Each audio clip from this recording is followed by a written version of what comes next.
What's up, visionary? What's good? Welcome to another episode of Visions of Love and Relationships. I'm Tanya, and I'm joined by my wonderful husband, Lamont. and we hope you're doing well as usual. As usual. If you're new to the channel, thank you for stopping by. Be sure to like, comment, subscribe. Yeah. And if you get some value out this video, share. Yeah, and hit the thumbs up, yo. Okay, and again, if you're new, Lamont and I are on a mission to create healthier relationships, starting with dating all the way to marriage. Yeah. We help couples transform conflicts into connections. So they won't be transferred to future generations. generations. So we pose this question today. Can a single conversation change your relationship? That's a question. That's a good question. And I believe it can. A single conversation can have a meaningful impact and shift the dynamics of your relationship. Yeah, so we're going to get into why we feel that a single conversation can change the trajectory of your relationship. Yeah, and we're going to get into some real world examples and unpack the power of authentic dialogue on shifting the relationship. Yep, all right, so let's hop in. The emotional connection and intimacy that can emerge when people open up and engage in vulnerability and meaningful exchanges while having this conversations. Yeah. By having conversations can change your relationship in a single conversation. Yep. And our aim with this video, with this presentation, to inspire you to have those personal conversations in your personal life and in your professional life. Yeah, so by the end of this talk today, this video, we hope that we demonstrated the remarkable potential of conversation to deepen understanding, build trust, and strengthen the bonds between people. Yeah. So let's get in. Mm-hmm. The fundamental conversation. Yeah. And the foundation. The foundational conversation, and the real question is, why can having an honest conversation open up the dialogue and the connection in your relationship? Yeah, again, conversation itself is the foundation for healthy relationships. Yeah. Quality dialogue, not just talking. Yeah. Having quality dialogue help builds lasting bonds and trust between people. Yep. And it also opens up an exchange to create emotional safety inside of the relationship. Yeah. It gives you a sense of connection when you opening up and you being honest and vulnerable with each other. Yep. You get that connection. Yep. And our conversations is how we form meaningful connections with people. Yeah. If you're not talking, the person you talk to the most, you're normally gonna be more connected with them persons. That's why I think it's so pivotal that we learn, or we craft, or we cultivate our best friend being our spouse or being our romantic partner. Why? Because that person is the one you're gonna be talking to the most. Yeah. So it's so super important to prioritize conversation in our personal and professional lives. Yeah. So as you can see, at the top is relationship health, quality dialogue. Quality dialogue drives lasting bonds. Yeah. Next is trust building. Yeah. This is why conversation matters, because next it builds trust. Yeah. It opens exchanges, create emotional safety. And as we said, like I said, it seems like people are more open to the person they talk to the most. Yeah. And core connection is last, Conversations forms our relational foundation. And relational foundation is the core of human beings. Yeah. Relations. So the science of a single conversation is the brain is incredibly active during face-to-face conversations with neutral connections lightening up as we communicate non-verbally through tone and body language. And I think this is missing so much nowadays. Right now, we live in a generation that everybody want to text. Yeah. Everybody want to text. You got grandma trying to learn how to text so she can keep in contact, so she can stay connected with her grandchildren. I think this is the worst generation we living in now. That we actually got people trying to cater and craft how we communicate with each other, just so they can keep up with the time. It's sad, Yeah. and it's breaking away Human the human connection that we normally would have with face-to-face talking. And it also making people scared to even approach people with real conversation because we so used to texting. And it take all the connection out. Like I say, you're not able to read body language. You're not able to read facial expressions. It take a lot of the clues out of you actually reading somebody and getting data very quickly to see whether or not you can even continue the conversation. Yeah. Yeah, 80% of Australians regularly connect digitally, but this online activity lacks the emotional impact of in-person interaction. Again, as you were just explaining, um, just thinking about nowadays how the relationships are formed is mostly online dating.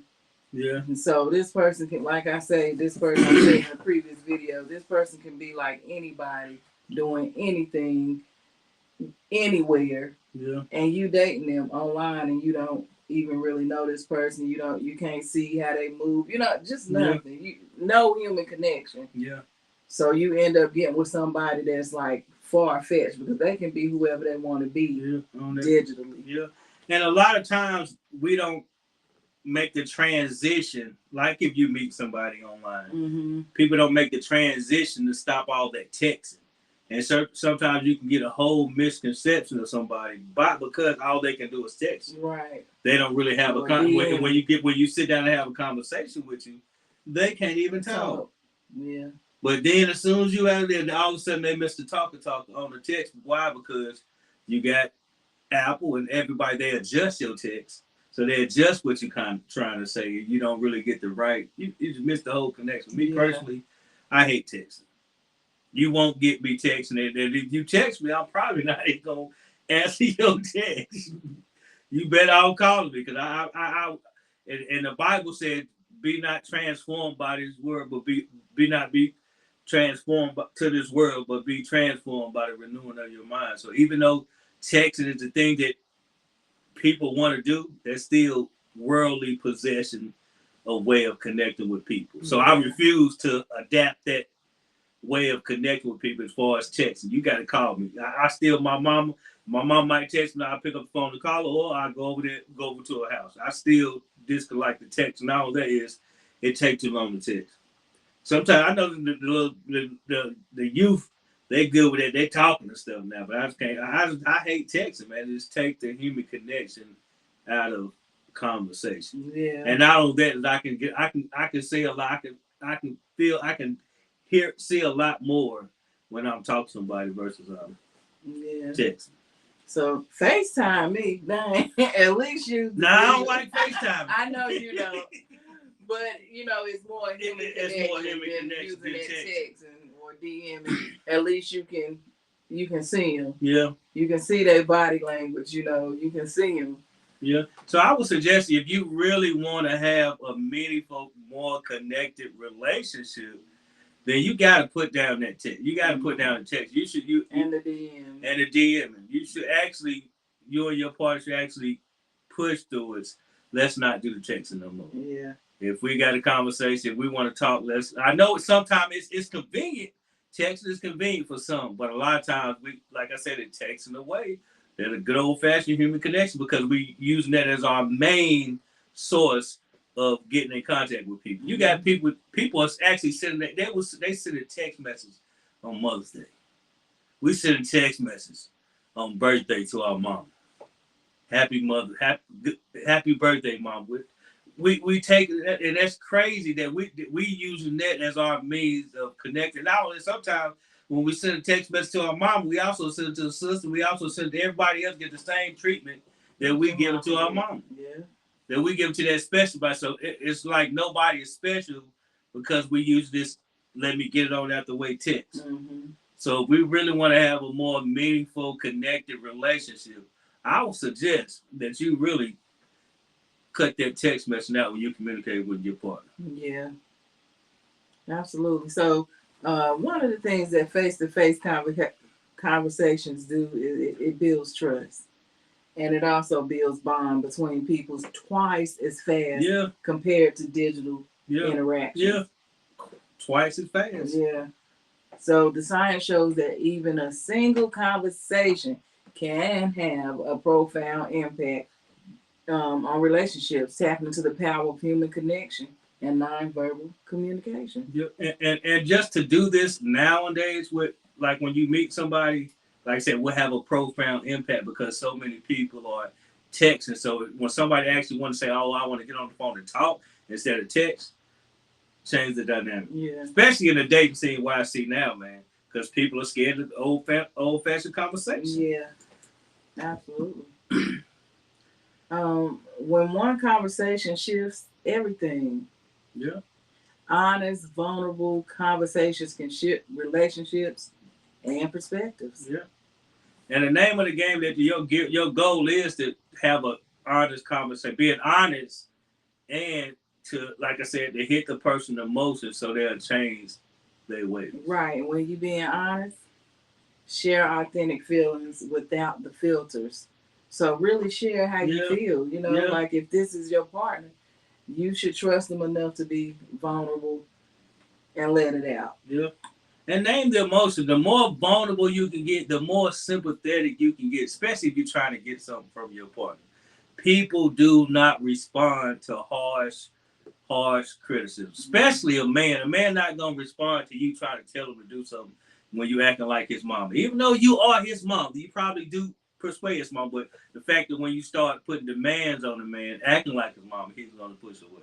Yeah. So the best way to do is to be vulnerable, to get what you want, to sit down and have an honest, heartfelt conversation. Heartfelt conversation to get what you want from your partner. Mm-hmm. Also, ask vulnerable questions to get some vulnerability out of your partner.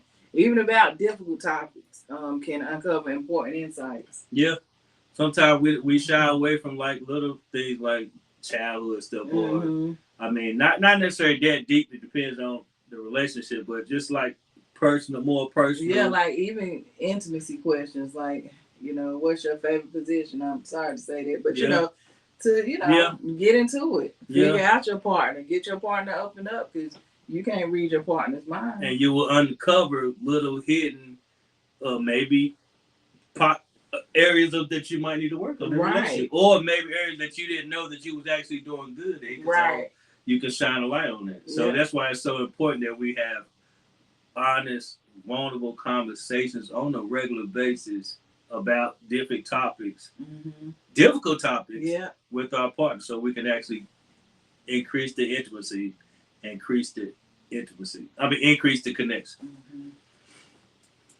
It's sort of like, you know, just getting straight into the point. You know, when you talking, not really just lollygagging talking, you know, just talking about anything. Oh, did you watch TV yesterday? You know, small talk. Getting inside your partner's soul, getting inside their heart, you know. And those kind of conversations. And we got technology. Technology puts us at the forefront. We can use it.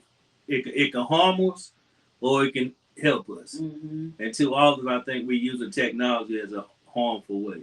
Like majority of people use technology for TikTok and social media. That's good, but we got a lot more that this internet, and just our access to information and data, can help us enhance our lives in more ways than we could imagine. Sometimes I feel like that social media is like such a big distraction. It can be used on the upside, but a lot of people don't use it at their advantage. You know, so they so much on social media that they missing the meat.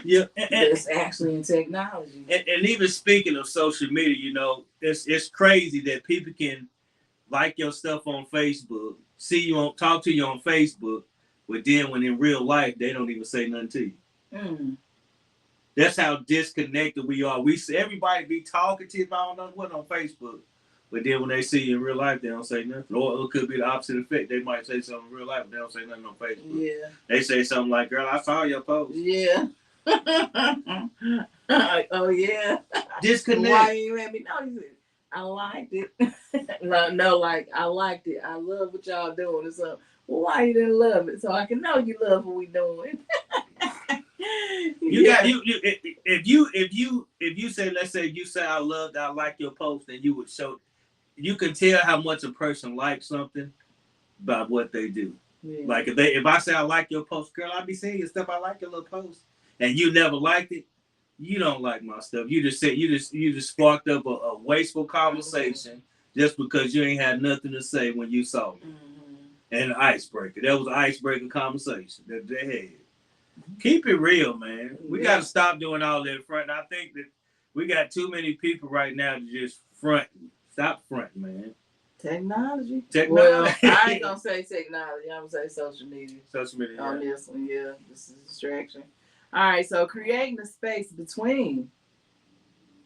Okay, so let's introduce 4 key elements for creating meaningful connection through dialogue. The first one is true listening. True listening. Being fully present without planning a response. That's the hardest thing. I think that's the hardest thing. That's the hardest. Yeah. That's the hardest for somebody. I mean, because we're living in a distracted era. Yeah. So everybody distracted. Everybody waiting on the next. Everybody waiting on the next notification, the next text message, the next distraction, so they can get out of doing what they presently do. Right. So if that's talking to somebody, they waiting on the next distraction. So they, my phone just text. Now I'm distracted from you. I ain't got to be present with you. And I think, like I said, we already not talking enough, and now we distracted. So we not even fully present when we are in front of somebody talking. Yeah. Our mind is either planning the response or planning the exit when they done talking. Yeah, and this thing is really impacting families. Yeah. It's really impacting families. I know we seen a show where a couple girls, maybe a guy, was addicted, like really addicted to like their phone, social media, their phone, like they couldn't go without it. The daughter be talking to the mom. The mom wouldn't talk back because she too busy on the phone. The mom would go out with her best friend and wouldn't talk to her. You know, it was getting to the point to where, you know, it was just ruining their lives, their human connection, everything. So and like you definitely got to be careful. Anything that's like crack can't be good. And that's what we got to understand. Anything that takes our mind away, takes our energy, and we know if we find ourselves like every 5 minutes we're going on TikTok. So that's a drug. And that drug, any drug, that's a hitting our alpha dopamine. So any drug that's taking away our time, energy, and it's going to eventually start taking away our money too. And where the energy goes, focus goes. Yeah. So where focus goes, energy goes. Yeah. Curiosity is the next one. Exploring feelings rather than seeking answers.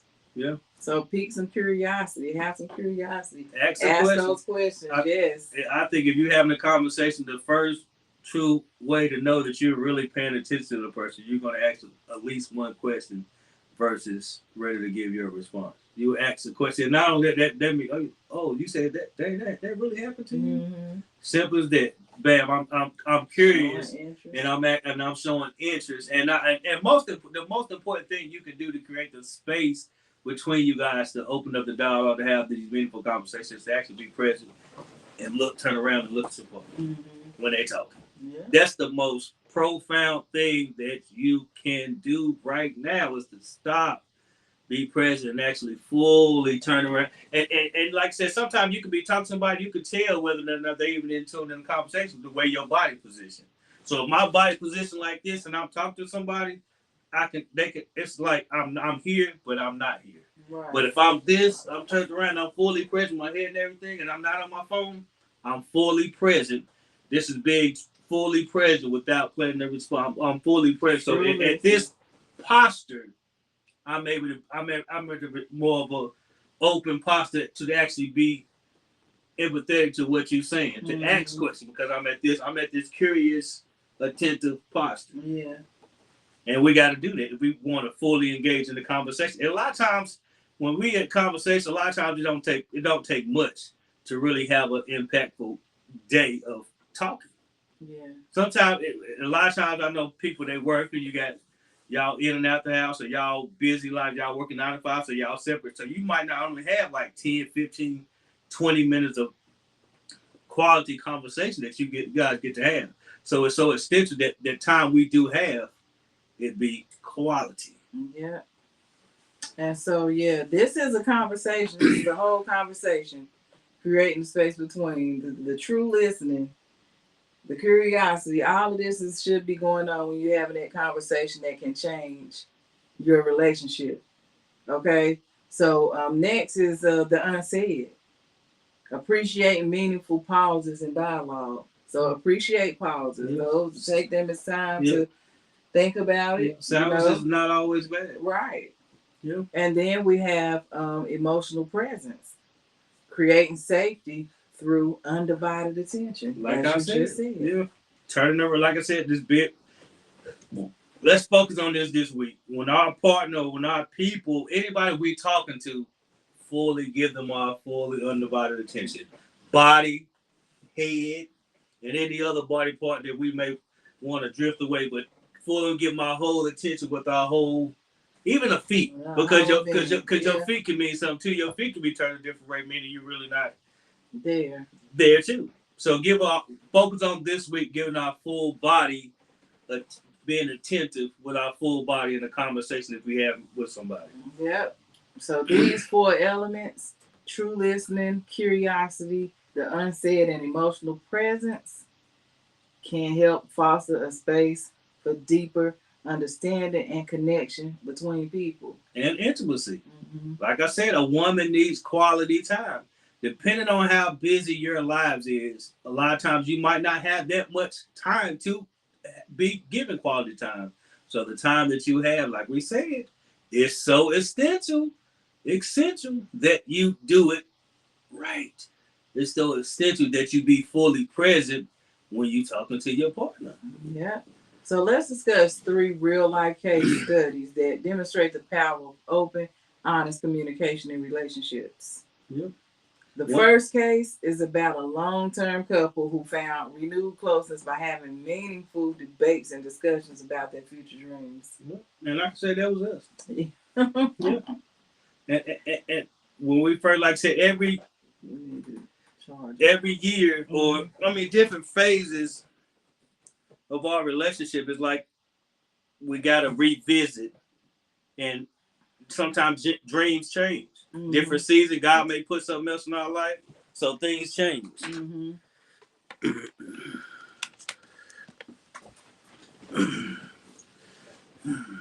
Yeah. Was you finished with it? Yeah. So things change. So it's good to revisit and keeping the vision and your dreams at the forefront gives you something to keep working to. Because when you don't have nothing you dream and you don't have nothing pushing you forward to the future, you kind of be stuck with nowhere. You got no direction. Yeah. And the second case study is about a couple with opposite personalities who thrived on quality conversations, and how one vulnerable discussion about childhood fears created lasting intimacy between them. The third case study is about a couple who experienced a major trust breach, but were able to initiate healing through a single, honest conversation, leaving them feeling closer than ever. Yeah. These case studies illustrate how transformative, honest, vulnerable dialogue can be for relationships, even in challenging circumstances. Because who knows, man? Maybe that, like I said, your partner cheated and stuff, and they said something that really gave you an aha moment. Like dang, I didn't know that I was neglecting you that much. You know what I'm saying? You didn't know. But if you open and you're not being judgmental when you listen to them, then you can actually hear what they're saying, and you can see what they're saying, and you be like, oh, I understand that. I understand. I didn't know that I was neglected, even though you did that, but I'm more open to Okay, I understand my part I played in it. Yeah. And sometimes that one conversation can shift the whole dynamics of the relationship. When somebody did cheat, maybe like I said, it doesn't take a lot if both people are willing and open to working on a relationship to shift the dynamics of the relationship.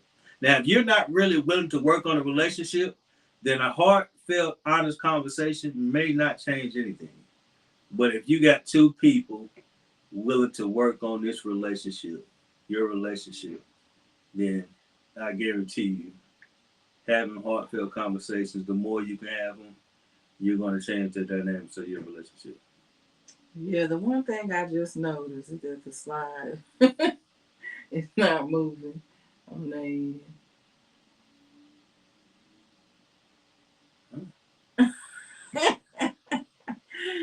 yeah. So it's pretty much like it ain't the signature, you know.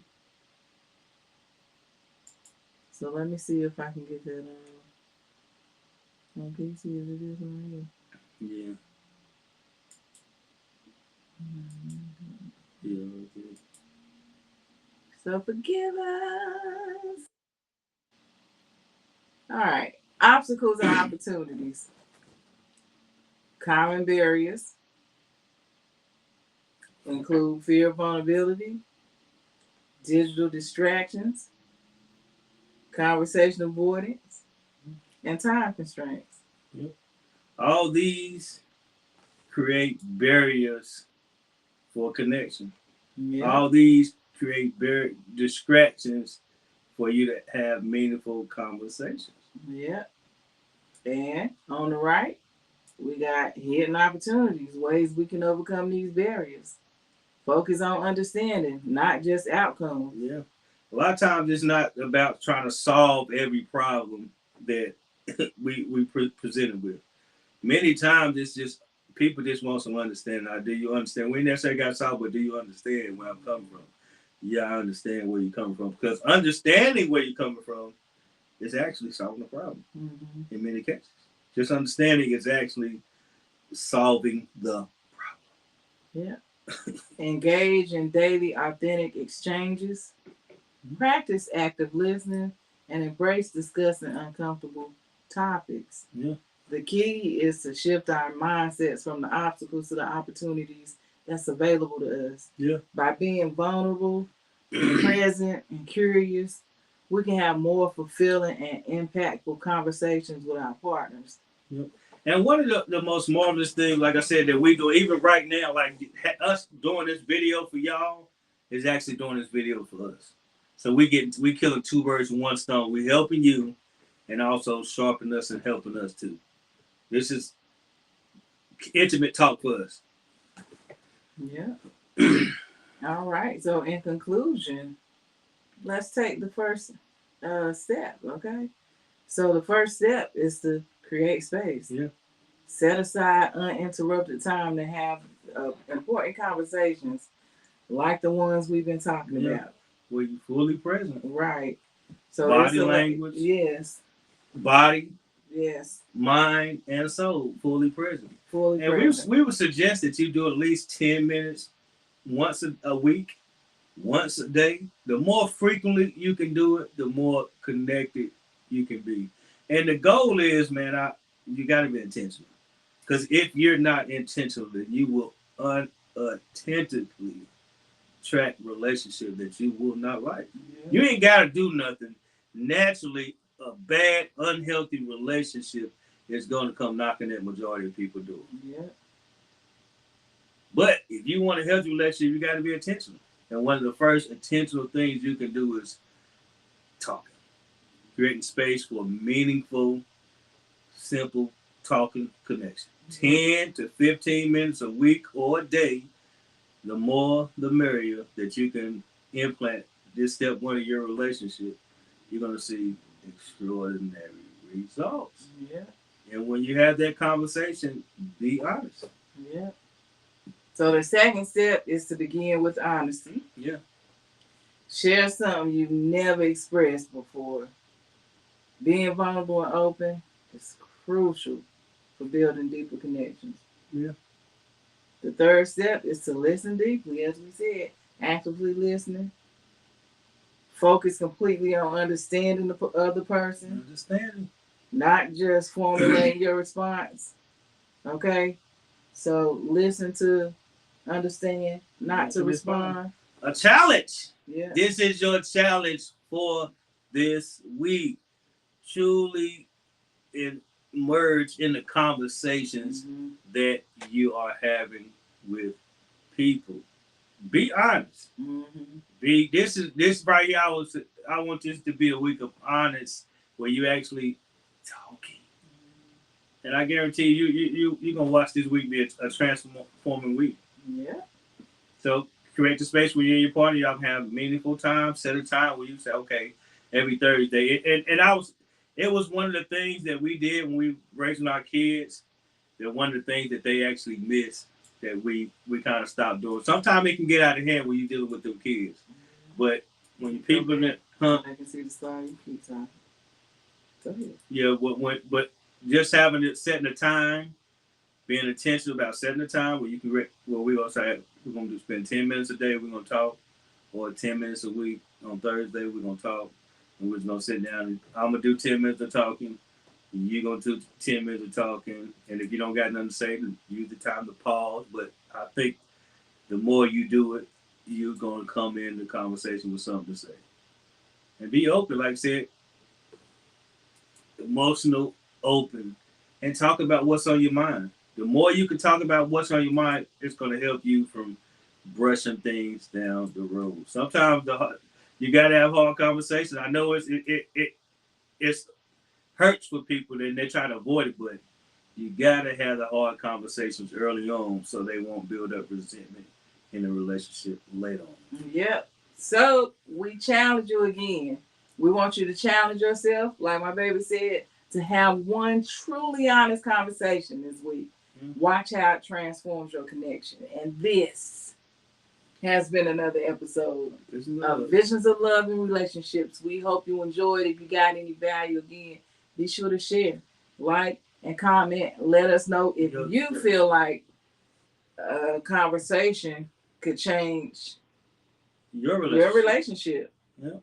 Or let us know if you had a conversation recently that has changed the trajectory of your relationship. And here's the thing about conversations. I want to leave you this before we go.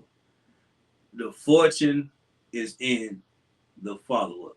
That goes for business, and it also goes for conversations and getting the ball rolling.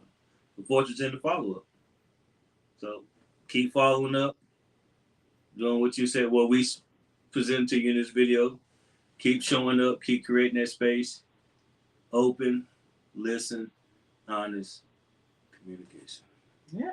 And they had vision, and together they built the life that they love. Go build. We'll see you in the next one.